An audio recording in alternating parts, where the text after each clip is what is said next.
દેશના વડાપ્રધાન નરેન્દ્ર મોદીને રાજકીય સત્તામાં 23 વર્ષ પૂર્ણ થયા છે। છેલ્લા 23માં વડાપ્રધાન નરેન્દ્ર મોદી અનેક વિકાસના કામો કર્યા છે અને ભારતને વિશ્વની 5મી સૌથી મોટી અર્થવ્યવસ્થા બનાવી છે। ત્યાં પીએમ મોદીએ વિકાસના 23 વર્ષના સમયગાળામાં વિકાસની કઈ અને કેટલી ભેટ આપી જોઈશું આ ખાસ અહેવાલમાં। નરેન્દ્ર દામોદરદાસ મોદી ઈશ્વરના નામે સોગંદ લઉં છું।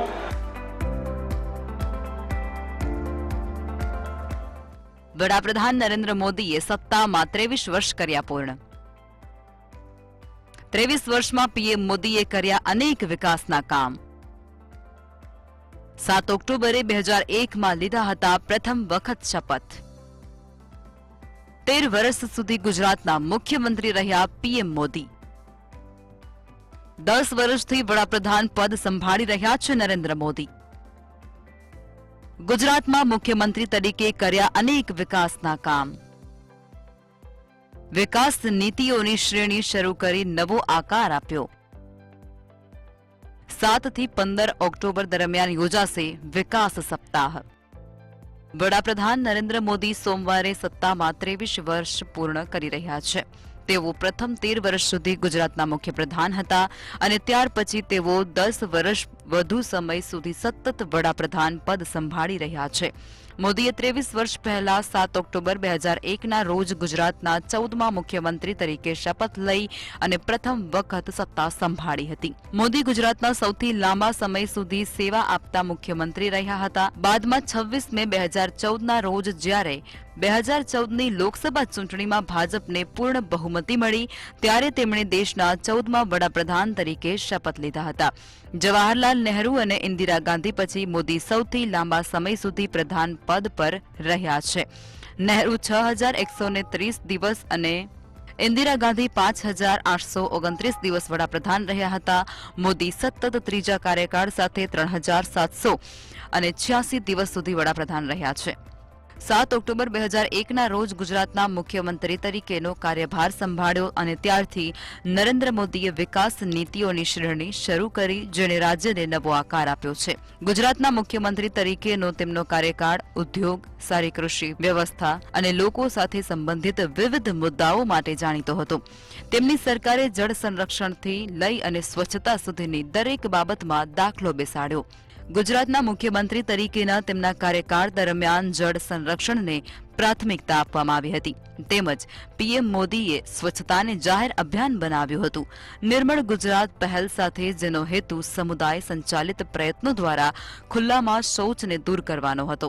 આ વિચારસરણીએ વર્ષ 2014માં રાષ્ટ્રવ્યાપી સ્વચ્છ ભારત મિશનનો પાયો નાખ્યો હતો। મુખ્યમંત્રી તરીકે મોદીએ લોહા અભિયાનનું પણ નેતૃત્વ કર્યું હતું જે અંતર્ગત સરદાર વલ્લભભાઈ પટેલને શ્રદ્ધાંજલિ આપવા સ્ટેચ્યુ ઓફ યુનિટીના નિર્માણ માટે લોખંડ એકત્ર કરવામાં આવ્યું હતું। આ અભિયાનમાં 3 લાખથી વધુ ગામોએ ભાગ પણ લીધો હતો। મોદીના પર્યાવરણીય પ્રયાસોમાં વન મહોત્સવ, વૃક્ષારોપણ ઉત્સવ અને એક પેડ માં કે નામનો સમાવેશ થાય છે જેણે દેશભરમાં 800 મિલિયન વૃક્ષો વાવવાની પ્રેરણા આપી હતી। ગુજરાતમાં વિકાસ સપ્તાહ તરીકે ઓળખાતો આ કાર્યક્રમ 7 થી 15 ઓક્ટોબર દરમિયાન યોજાશે। તે વર્ષ 2001માં ગુજરાતના મુખ્યમંત્રી બન્યા ત્યારથી નરેન્દ્ર મોદી દ્વારા કરવામાં આવેલી મુખ્ય સિદ્ધિઓને પ્રકાશિત કરશે। Statue of unity, Sabarmati riverfront, Surat diamond bourse અને દ્વારકા સુદર્શન બ્રિજ સહિત રાજ્યભરના 23 આઇકોનિક સ્થળોએ ગુજરાતના વિકાસમાં વડાપ્રધાન મોદીના યોગદાનને દર્શાવવા માટે વિકાસ સપ્તાહ વિકાસ પદયાત્રા દરમિયાન આયોજન કરવામાં આવશે। બ્યુરો રિપોર્ટ, મંતવ્ય ન્યૂઝ। દેશ અને રાજ્યમાં નવરાત્રીનો રંગ જામ્યો છે। અવનવા ગરબા અને ગીતોથી ખેલૈયાઓ માતાજીની આરાધના કરે છે। ખેલૈયાઓ મન મૂકીને ગરબા ગાય છે અને માતાની આરાધના કરે છે। ત્યારે પ્રધાનમંત્રી નરેન્દ્ર મોદીએ ગરબા ગીત આવતીકાળે લખ્યું છે અને તેના દ્વારા તેમણે દેવી દુર્ગાની શક્તિ અને કૃપાનું વર્ણન કર્યું છે। આ સુંદર ગરબાને યુવા ગાયિકા પૂર્વા મંત્રીએ પોતાનો મધુર અવાજ આપ્યો છે તેના માટે પીએમ મોદીએ તેમની પ્રશંસા કરી છે। પીએમ મોદીએ એક્સ પર લખ્યું, માતા દુર્ગાના આશીર્વાદ આપણા બધા પર બની રહે। હું પૂર્વા મંત્રીને આ ગરબાને ગાવા અને તેમની મધુર પ્રસ્તુતિ આપવા માટે ધન્યવાદ આપું છું। આ પહેલા પણ તેમણે ઘણા ગરબા લખ્યા છે જેવા કે તેમણે રાંઝણવે યારાબે અને દિલરુબા જેવા ઘણા હિટ ગીત ગાયા છે જે દર્શકોની વચ્ચે ખૂબ જ લોકપ્રિય થયા છે. આ ગરબાની સોશિયલ મીડિયા પર ખૂબ જ ચર્ચા થઈ રહી છે.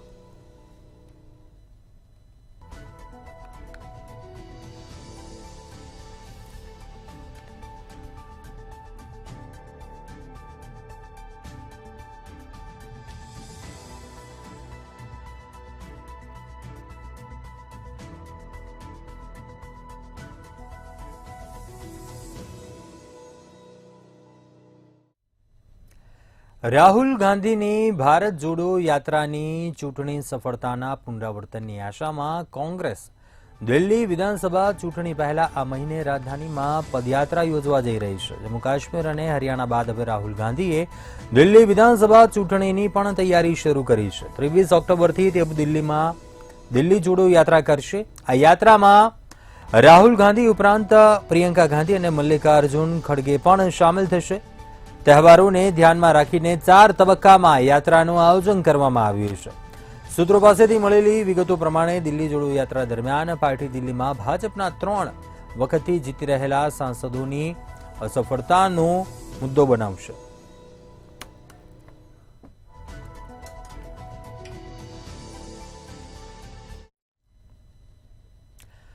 કથિત લેન્ડ ફોર જોબ સ્કેમ મામલે દિલ્હીની એક કોર્ટે રાષ્ટ્રીય જનતા દળના વડા અને બિહારના પૂર્વ મુખ્યપ્રધાન લાલુ પ્રસાદ તેમના પુત્રો તેજસ્વી યાદવ અને તેજ પ્રતાપ યાદવને મોટી રાહત આપી છે.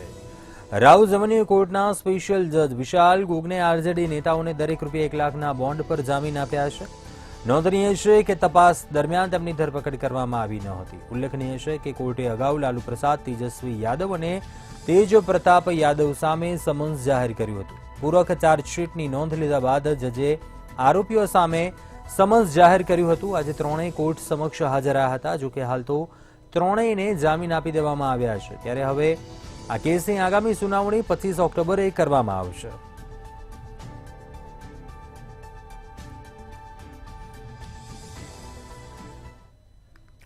ઉત્તર પ્રદેશના મુખ્યમંત્રી યોગી 36મી ઓલ ઇન્ડિયા એડવોકેટ ક્રિકેટ ટુર્નામેન્ટનું ઉદ્ઘાટન કરવા એકાના સ્ટેડિયમ પહોંચ્યા હતા. દેશભરમાંથી આ ટુર્નામેન્ટમાં ભાગ લેવા આવેલા એડવોકેટ્સને સ્પોર્ટ્સમાં ટીમ ભાવનાના મહત્વ વિશે સલાહ આપી. તેમણે કહ્યું કે સ્પોર્ટ્સ આપણને સૌને એક ટીમ ભાવના સાથે કામ કરવાની પ્રેરણા આપે છે. વધુમાં કહ્યું કે સ્પોર્ટ્સ સૌથી પહેલા એક ટીમ ભાવના સાથે આપણને સૌને વિષમ પરિસ્થિતિઓમાં લડવાની એક નવી પ્રેરણા આપે છે. એટલું જ નહીં પણ લખનૌના એકાના સ્ટેડિયમમાં ક્રિકેટ પીચ પર ઉતર્યા અને 2 બોલ પણ શાનદાર શોટ પણ લગાવ્યા. તેમણે સ્પર્ધામાં ભાગ લેનાર તમામ ટીમોના કેપ્ટન સાથે ગ્રુપ ફોટોશૂટ પણ કરાવ્યું અને તેમને કિટનું વિતરણ પણ કર્યું હતું.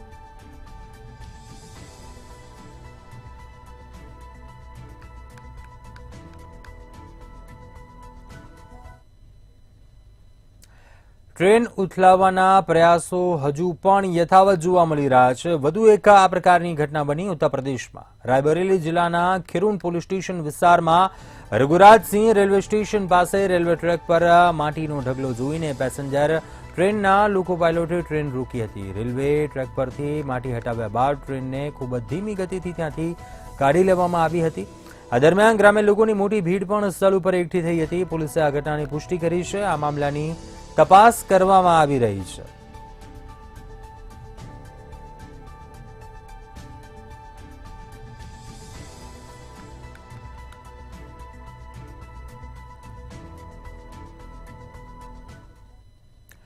બિહારના જહાનાબાદથી પૂર્વ સરપંચની શરમજનક હરકત સામે આવી છે. હવે પૂર્વ સરપંચની આ હરકતથી ગ્રામ્યજનો પરેશાન થઈ રહ્યા છે. જહાનાબાદનો એક વિડીયો સોશિયલ મીડિયા પર વાયરલ થઈ રહ્યો છે. આ વિડીયોમાં જોઈ શકાય છે કે ટ્રેક્ટર દ્વારા ખેતરોની વચ્ચેનો રસ્તો ખોદવામાં આવી રહ્યો છે. વિડીયોમાં ડાંગરનો પાક પણ દેખાઈ રહ્યો છે અને આ સ્થિતિમાં ખેડાણ કરવાનો તો સવાલ જ નથી ઊભો થતો અને કોઈ પણ ઋતુમાં રસ્તાનું ખેડાણ તો સમજની બહાર છે. હકીકતમાં આ ઘટના એવી છે કે આ વિડીયોમાં દેખાઈ રહેલું ટ્રેક્ટર ગામના પૂર્વ સરપંચનું છે અને હવે સરપંચ એ વાતથી નારાજ છે કે તેમને ગામના લોકોએ મત ન આપ્યા. હવે સરપંચ તેમનો રસ્તો નથી બનવા દઈ રહ્યા. જહાનાબાદમાં પૂર્વ સરપંચે ગુંડાગર્દી દેખાડતા ગામનો રસ્તો ટ્રેક્ટરથી ખોદી કાઢ્યો છે, જેને કારણે અનેક ગામોના વાહન વ્યવહાર ખોરવાઈ ગયો છે. રસો ખોદી કાઢતા ગ્રામ્ય લોકોમાં પણ ખૂબ જ આક્રોશ જોવા મળ્યો. રસો ખોદી કાઢવાથી નારાજ ગ્રામીણોએ જિલ્લા અધિકારીને મળીને તેમને ગુહાર લગાવી છે.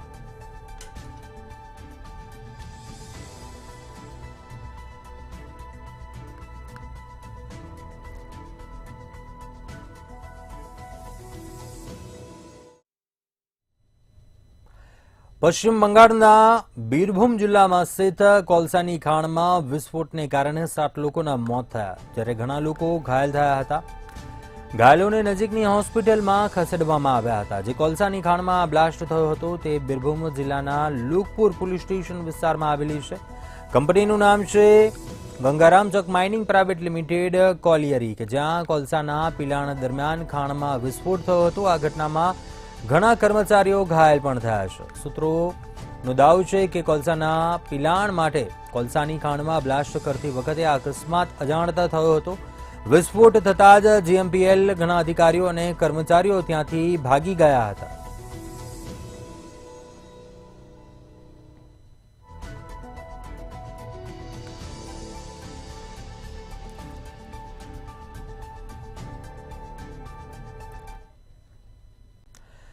ગુજરાત એટીએસ અને એનસીબીની સંયુક્ત ટીમે ભોપાલના કટરા હિલ્સ વિસ્તાર, Bagroda પ્લેટુ police station, Katara hills વિસ્તારના પ્લોટ નંબર 63માં બંધ ફેક્ટરીમાં દરોડા પાડ્યા હતા અને અહીં ટીનશેડમાં ચાલતા કારખાનામાંથી 60 કિલો એમડી સોલિડ પાવડર અને 907 કિલો પ્રવાહી મળી આવ્યું હતું, જેની આંતરરાષ્ટ્રીય કિંમત 1800 કરોડ રૂપિયા આંકવામાં આવી રહી છે. આ ઘટના સ્થળેથી આરોપી પ્રકાશ સાન્યાલ અને અમિતની ધરપકડ કરવામાં આવી હતી. સત્તાવાર માહિતી પ્રમાણે Mandsaur MD drug factory case સાથે પણ જોડાયેલું છે. સૂત્રોનું માનીએ તો હરીશને નાહરગઢ પોલીસ સ્ટેશન વિસ્તારના માલિયા ગામમાં દરોડા પાડવામાં આવ્યો હતો અને પૂછપરછ માટે લાવવામાં આવ્યો હતો. કહેવાય છે કે હરીશ સાન્યાલના સંપર્કમાં હતો. મંસોરના એસપી અભિષેક આનંદ અને તેમની ટીમ પણ માલિયા પાસે પહોંચી હતી. આ મામલે વધુ તપાસ થઈ રહી છે. મંસૂર સાથે જોડાયેલું કનેક્શન પણ આ મામલે સામે આવતા અનેક ચોંકાવનારા ખુલાસાઓ થયા.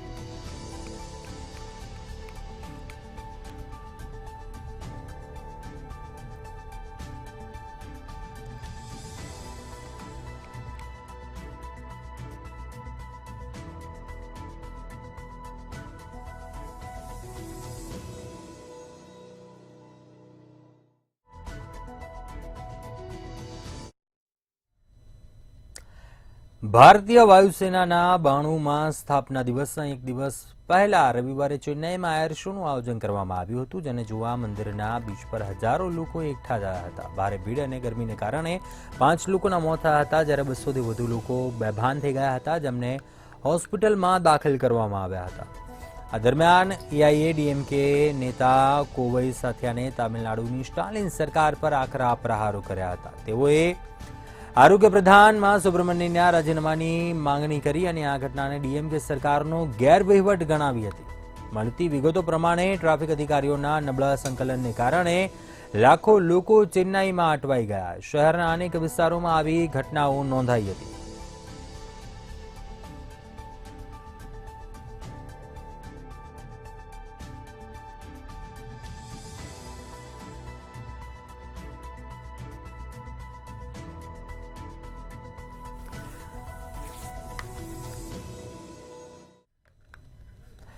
આગળ વાત કરીએ, ભારતીય હવામાન વિભાગે મોટી આગાહી કરી છે. ચોમાસાની વિદાયની વચ્ચે અનેક રાજ્યોમાં ભારેથી અતિભારે વરસાદની આગાહી કરી છે, જેમાં પશ્ચિમ બંગાળ, દક્ષિણ પશ્ચિમ બંગાળની ખાડી અને તામિલનાડુ, આંધ્રપ્રદેશના દરિયાકાંઠાના વિસ્તારોમાં ચક્રવાતનું પરિભ્રમણ રચાઈ રહ્યું છે. તેથી ઝારખંડ, બિહાર, ઓડિશા, પશ્ચિમ બંગાળ સહિત ઘણા દરિયાકાંઠાના વિસ્તારોમાં વરસાદી મોસમ ચાલુ છે. વધુમાં જણાવ્યું કે દિલ્હીમાં અઠવાડિયે ગરમી અને ભેજનો સામનો કરવો પડશે. ચોમાસાએ એક અઠવાડિયા પહેલા દિલ્હી છોડી દીધું હતું અને ત્યારથી રાજધાનીમાં લોકો ભેજથી પરેશાન છે, જેમાં દિલ્હીવાસીઓને આગામી સપ્તાહ દરમિયાન આકરી ગરમી સહન કરવી પડશે. 31 કિલોમીટર પ્રતિ કલાકની ઝડપે પવન ફૂંકાઈ રહ્યો છે. આજે સવારે દિલ્હીનો એક્યુઆઈ 248 નોંધાયો હતો, જે ખૂબ જ નબળી શ્રેણીમાં છે. હવામાન વિભાગની આગાહી છે, દિલ્હીવાસીઓ પણ હવે જલ્દીથી ગરમી માટે તૈયાર થઈ જાય.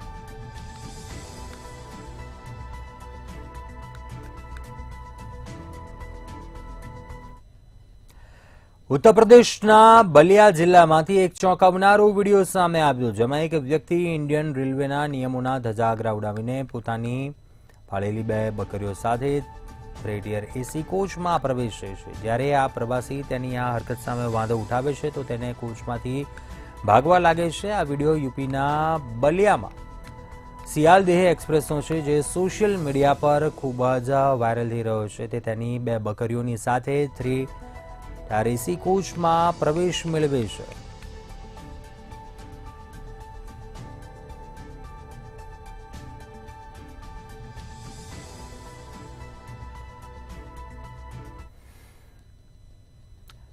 પાકિસ્તાનના કરાચી એરપોર્ટની બહાર રવિવારે થયેલા બ્લાસ્ટમાં 2 લોકોના મોત થયા. ઓછામાં ઓછા 8 લોકો ઘાયલ થયા હતા. પોલીસ અને પ્રાંતીય સરકારના જણાવ્યા પ્રમાણે પાકિસ્તાનના સૌથી મોટા એરપોર્ટની બહાર એક ટેન્કરમાં બ્લાસ્ટ થયો હતો. દરમિયાન ગૃહમંત્રી ઝિયા ઉલ હસને ત્યાં હુમલો વિદેશીઓને નિશાન બનાવીને કરવામાં આવ્યો હતો તેમ જણાવ્યું હતું. એક ગૃહ મંત્રાલયના અધિકારીએ પણ જણાવ્યું હતું કે હુમલો ચીની નાગરિકો પર કરવામાં આવ્યો હતો, જેમાં એક વ્યક્તિ ઘાયલ થયો હતો. પાકિસ્તાનમાં હજારો ચીની કામદારો છે, જેમાંથી મોટાભાગના બેઇજિંગના અબજ ડોલરના બિલ્ટ અને રોડ ઇનિશિયેટિવમાં કામ કરી રહ્યા છે, જે દક્ષિણ અને મધ્ય એશિયાને ચીનની રાજધાની બેઇજિંગ સાથે જોડે છે.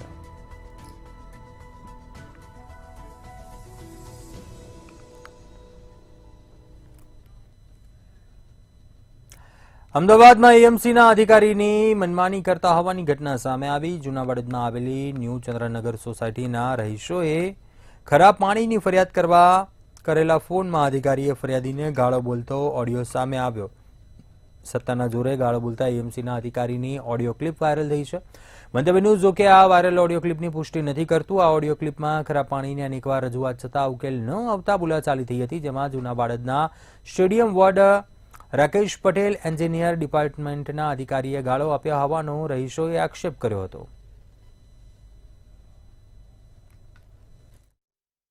સાહેબ તમારા 2 માણસને ફરીથી મોકલો ને ફરીથી ચેક કરાવીએ આપણે, અને હું આખું વિડીયો રેકોર્ડિંગ ઉતારું હવે.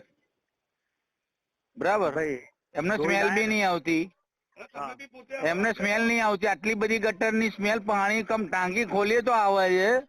અરે બરાબર, ટાંકી નહીં, સપ્લાય ની અંદર પાણીમાં ક્લોરીન બતાવે. સપ્લાય માંથી બી ભર્યું ને ડોલમાં, એમાંથી બી આવે છે. અરે ક્લોરીન ભાડમાં ગયું લ્યા, ક્લોરીન થી સિવાય બીજું ના હોય લ્યા. એન્જિનિયર સકા જામ છે તું.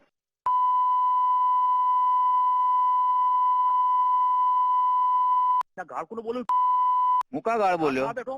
તું પેલા ગાળ બોલ્યો. બોલ બોલ બોલ. હા તું બોલ, તું બોલ. બસ બહુ સરસ. હું ગાળ બોલ્યો જ નહીં. લગભગ 4-5 દિવસથી દૂષિત પાણી આવે, એકદમ દુર્ગંધવાળું, કે તમે મતલબ સ્મેલ પણ ના કરી શકો. ગટરની સ્મેલ આવે છે પીવાના પાણીમાં. તો શનિવારે મેં 155303 જે કમ્પ્લેન નંબર છે એએમસીનો, એની પર કમ્પ્લેન કરી હતી. તો 48 કલાક પછી આજે એ ચેકિંગ કરવા માટે આવ્યા. 48 કલાક સુધી અમે એ દૂષિત પાણીનો જ ઉપયોગ કર્યો છે, ઉકાળીને. તો એમાં રાકેશ પટેલના નામના જે એન્જિનિયર છે, એ એન્જિનિયરે એવું કીધું છે કે ઉગ્ર કર્યા એટલે મેં ગાળો આપી છે. અને સવારે જે માણસ મોકલ્યા હતા એ એકચ્યુઅલમાં આ કામ કોનું છે, ટેસ્ટ કરવાનું પાણીનું, એ એન્જિનિયર ખાતાનું જે એન્જિનિયર આવે, તો એની જગ્યાએ સવારે જે માણસ આવે એ પટાવાળા આવ્યા છે. એટલે મને એ વસ્તુ સમજાતું નથી કે પટાવાળાનું કામ છે કે પાણી ટેસ્ટ કરવાનું, કે એન્જિનિયરનું કામ છે. અમદાવાદથી બ્રેકિંગ ન્યૂઝ સામે આવી રહ્યા છે. અમદાવાદ ક્રાઇમ બ્રાન્ચ ટીમની સરાહનીય કામગીરી. ક્રાઇમ બ્રાન્ચે યુવકના મોતની મિસ્ટ્રી ઉકેલી છે. બેભાન થવાની દવા લીધા બાદ મોત થયું હતું. વર્ષ 2020માં અસલાલી પાસેથી મૃતદેહ મળ્યો હતો. યુવાનો મૃતક શાહીબાગનો નિલેશ પરમાર હોવાનું સામે આવ્યું હતું, જે ચોરીને અંજામ આપવા દવાનો વપરાશ કરવાનો હતો. નિલેશે દવાની અસર જોવા પોતાના પર પ્રયોગ કર્યો હતો. મૃતક નિલેશે જાતે જ દવા લેતા મોત થયા હોવાનો ખુલાસો થયો છે. ચોરીના કાવતરામાં મહિલા સહિત અનેકની સંડોવણી પણ સામે આવી છે. કમલેશ સોલંકી જિગ્નેશ ઉર્ફે જીગાની સંડોવણી સામે આવી છે. તપાસ દરમિયાન અનેક ચોંકાવનારા ખુલાસાઓ થયા છે. મોત થતા મૃતદેહને અસલાલી પાસે નાખી દેવાયો હતો. ક્રાઇમ બ્રાન્ચે શાહીબાગ પોલીસને રિપોર્ટ કર્યો હતો. રિપોર્ટ બાદ પોલીસ વધુ કાર્યવાહી કરશે. ચોરીના કાવતરામાં મહિલા સહિત અનેકની સંડોવણી સામે આવી હતી.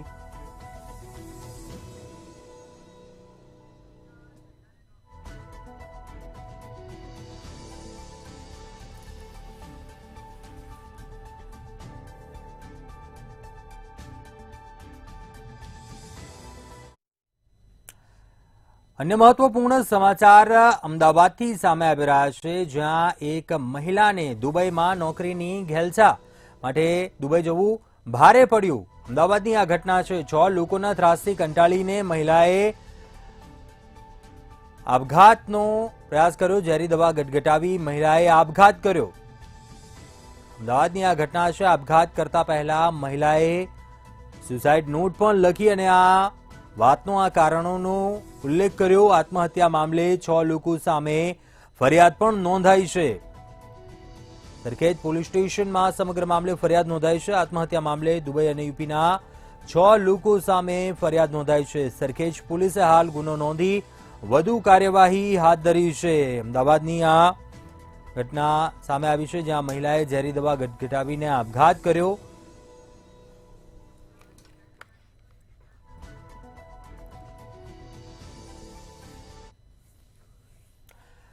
અમદાવાદ ક્રાઇમ બ્રાન્ચની ટીમે હથિયાર સાથે એક શખ્સને ઝડપી પાડ્યો છે. અમદાવાદથી મહત્વપૂર્ણ સમાચાર. ક્રાઇમ બ્રાન્ચે હથિયાર સાથે એકની ધરપકડ કરી છે. વાસણા સરખેજ રોડ પરથી યુવકની ધરપકડ કરવામાં આવી છે. એક પિસ્તોલ અને 3 કારતૂસ સાથે મોઇન ખાન પઠાણની ધરપકડ કરવામાં આવી છે. એમપીના વસીમ ઉર્ફે લાલા પાસેથી આ હથિયાર લાવ્યા હોવાનું તપાસ દરમિયાન સામે આવ્યું છે. ક્રાઇમ બ્રાન્ચે આર્મ્સ એક્ટ હેઠળ ગુનો નોંધી વધુ તપાસ હાથ ધરી છે.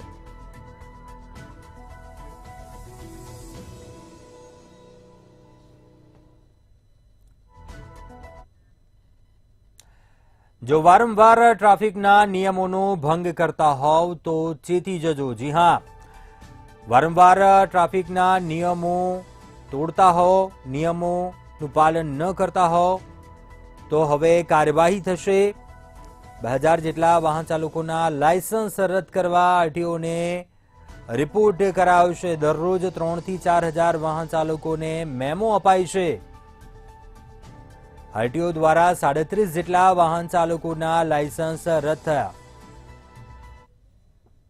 ટ્રાફિક પોલીસ દ્વારા નામદાર હાઈકોર્ટના સૂચનોને ધ્યાનમાં લેતા શરૂઆતની અંદર જુલાઈ મહિનામાં 151 એવા વાહન ચાલકો જેમના 25 કરતાં વધારે મેમો હતા, એનો રિપોર્ટ જે છે એ આરટીઓ અમદાવાદને કરવામાં આવેલો, જેમાં આરટીઓ અમદાવાદ દ્વારા 37 લોકોના લાયસન્સ જે છે ઓલરેડી સસ્પેન્ડ થઈ ચૂક્યા છે અને બાવળા અને ગાંધીનગર દ્વારા એ પ્રોસેસ ચાલુ છે. ત્યારબાદ જેટલા લોકોના પણ 6 કરતાં વધારે વાયોલેશન્સ છે, ના માત્ર હેલ્મેટ પણ હેલ્મેટ સિવાય રોંગ સાઈડ હોય, ઓવરલોડિંગ હોય, રેશ એન્ડ નેગ્લિજન્ટ ડ્રાઇવિંગ હોય, એ તમામ પ્રકારના ઓફેન્સીસ મળીને 6 કરતાં વધારે જો કોઈના મેમો જનરેટ થયા છે, એવા 2000 જેટલા વાહન ચાલકોની ડિટેલ્સ જે છે અમદાવાદ શહેર ટ્રાફિક પોલીસે સમગ્ર ગુજરાતના આરટીઓ સાથે શેર કરી છે અને તમામ આરટીઓ દ્વારા જે છે એ લાયસન્સ રદ કરવાની પ્રક્રિયા જે છે શરૂ કરવામાં આવી છે.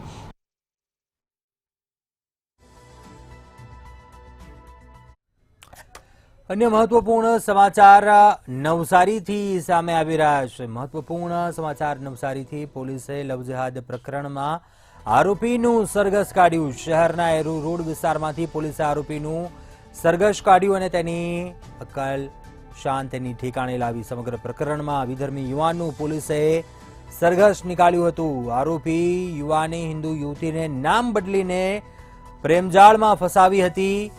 પીડિતા યુવાનની હકીકત જાણી ગયા. વિધર્મીએ દુષ્કર્મ આચર્યું હતું. બાદ પીડિતાને આત્મહત્યા કરવાની ધમકી આપી દુષ્કર્મ આચર્યું હતું. પોલીસે આરોપીને ઝડપી ઘટનાનું રિકન્સ્ટ્રક્શન કર્યું. જાહેરમાં આરોપીનું સરઘસ નીકાળ્યું હતું. ચારીની આ ઘટના છે. આરોપી યુવાને હિન્દુ યુવતીને પોતાનું નામ બદલીને પ્રેમજાળમાં ફસાવી હતી.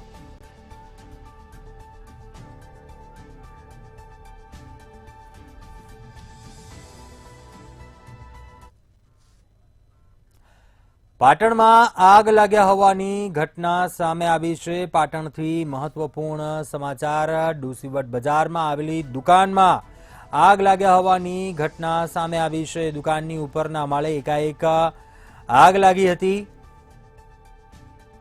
ધુમાડાના ગોટે ગોટા નીકળતા આગ લાગ્યાની ઘટનાની જાણ થઈ હતી.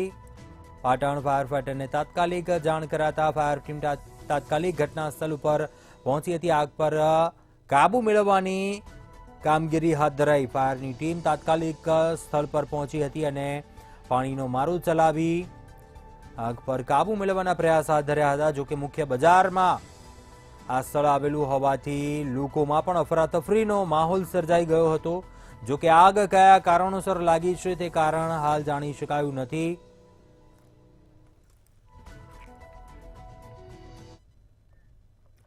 સુરેન્દ્રનગર અને વઢવાણ શહેરમાં શેરી ગરબાનું મહત્વ વધ્યું છે. માઈ ભક્તો અને ખેલૈયાઓ મોટી સંખ્યામાં શેરી ગરબામાં ઉમટી પડે છે. પતરાવાલી ચોક વિસ્તારમાં 100 વર્ષ કરતાં પણ જૂની એવી બ્રાહ્મણની ગરબી તરીકે ઓળખાતી ગરબીનું વિશેષ મહત્વ છે. દરેક જ્ઞાતિના માત્ર પુરુષો કોઈપણ જાતના ભેદભાવ વગર માતાજીના ગરબા ગાઈ રહ્યા છે. આ ગરબીમાં મહિલાઓ કે યુવતીઓને ગરબે રમવા પર વર્ષોથી પ્રતિબંધ છે અને માત્ર પુરુષો જ ગરબે ઘૂમે છે. આજથી લગભગ 100 વર્ષ પહેલા અહીંયા આ ગરબી ચાલુ કરેલી. અહીંયા ફક્ત પુરુષો દ્વારા ગવાય છે અને પુરુષો જ રાસ લે છે. અને અહીંયા કોઈ માઇક કે કોઈ લાઉડ સ્પીકર કે સિસ્ટમ કે એ નથી, ખાલી મોઢેથી ગરબા ગવાય છે. અને જે પરંપરાઓ જે જાળવી રાખીએ છીએ અમે, જે પ્રાચીન પરંપરા પ્રમાણે અહીંયા ગરબા ગાઈએ છીએ અને 10 દિવસ માતાજીની આરાધના કરીએ છીએ અને બહુ આનંદ ગદા કરીએ છીએ. અહીંયા બધી જ્ઞાતિના આવે છે. એમાં ખાસ કરી અને બ્રાહ્મણના જે બધા છે દીકરાઓ, બધા બ્રાહ્મણના વડીલો એ અહીંયા આવે છે, ગરબા ગવડાવે છે. અત્યારે હાલ બુલેટિનમાં બસ આટલું. મને આપશો રજા. વધુ સમાચાર માટે આપ જોતા રહો મંતવ્ય ન્યૂઝ. નમસ્કાર.